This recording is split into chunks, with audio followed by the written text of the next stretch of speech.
fish, move something than you. It's congealing. It's. Ooh. Ouch! Ooh. Ooh.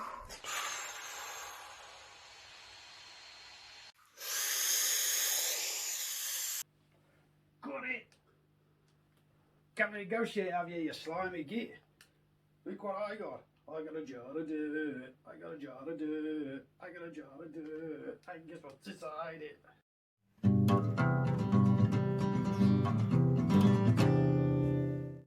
Hello everybody, I am of course the Invertabarian. Thank you for coming and joining us here on the channel. Sorry I've not been about much recently. Things have been a bit hectic in the real world. Obviously, please do like, comment, share and subscribe. Thank you for returning and all that jazz.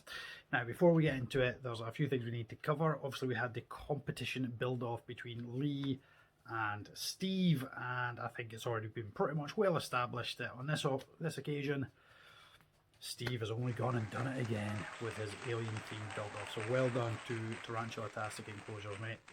But Lee, your enclosure was absolutely brilliant. Now, on to the next bit.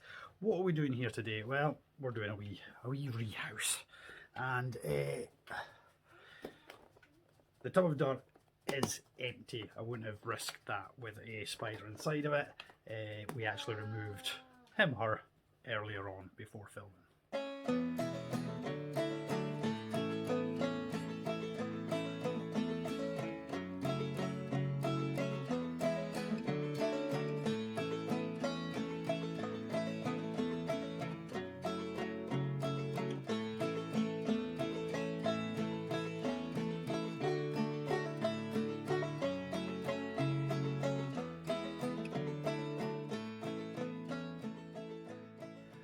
We're rehousing the Pterinochilus Lugardi, also known as the Fort Hall baboon. Now, this is considered one of the more sort of docile species of the Pterinochilus and quite a hardy species. These guys come from South Africa, Zambia, Namibia, Zimbabwe, round about that geographical region, to name a few.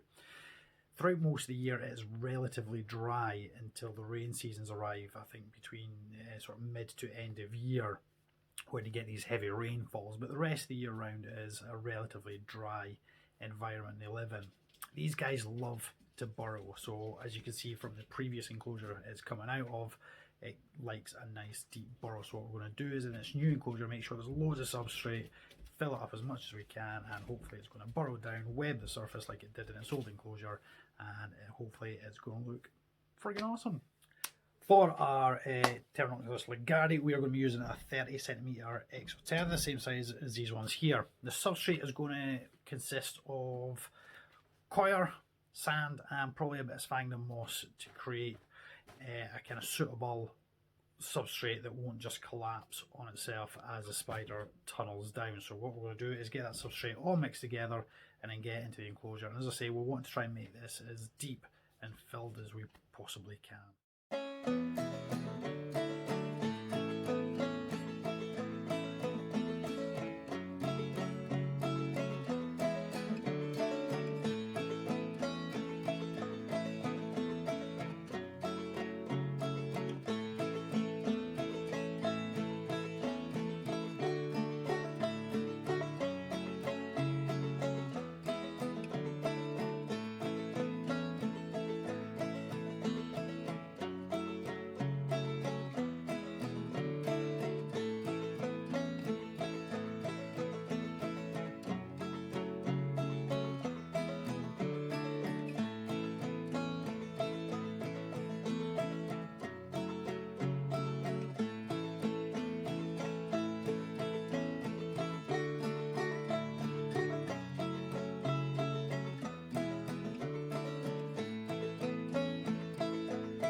So there we go, we have given it, we've met the needs of the spider. Hopefully we've given it deep substrate, hides, loads and loads of hides, it creates loads of hides in there, and water. So the spider has basically everything it needs.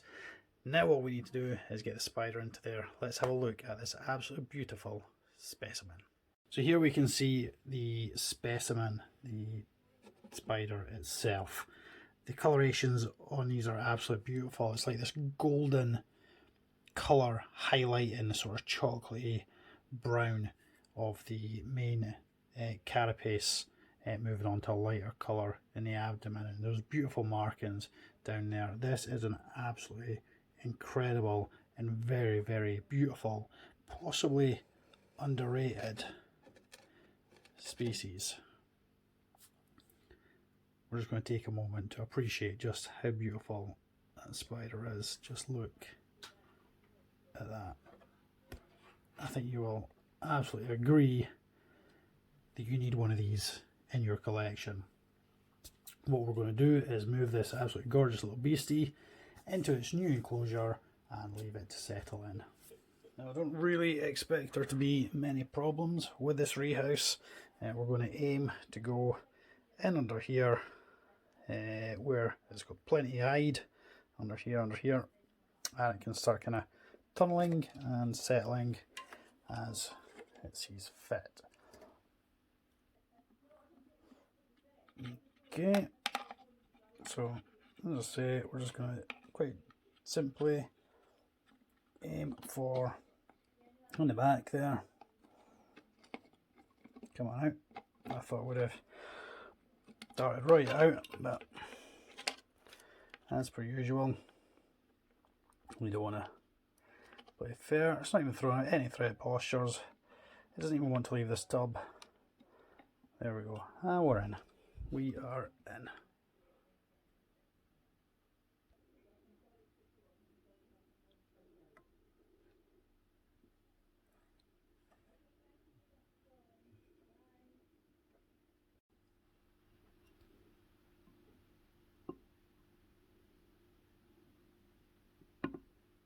So there we go, it's this enclosure here. I reckon it'll probably sort of sit where it is for a good wee while yet, till it feels comfortable, and then I'll start to explore and hopefully start to create a burrow somewhere underneath that log there. Obviously I'll keep you up to date, but I'm thinking that's going to look awesome as and when it settles and starts webbing, and that house should do it up until adulthood now. So yeah, I'm really happy with that. It's such a beautiful spider, really, really beautiful spider. It was gifted to me from a very good friend of mine, Brian. But anyway, that is it for me. Thank you ever so much for watching. Do please pop your comments down below. Do you own one of these spiders? What's your enclosure like? Do you like my enclosure? Yeah, much awesomeness. Thank you ever so much for watching. Thank you to all those that sent me little clippy snippy bits for the beginning part of this video. That is it for me. I'm going to go now, and I've got another video to do, which will be out with you at some point in time. As and when, I'm not sure, but anyway, thank you ever so much. As I say, be good, be kind, take care of yourselves. Do like, comment, share and subscribe, and we'll see you in the next one. Thank you and goodbye.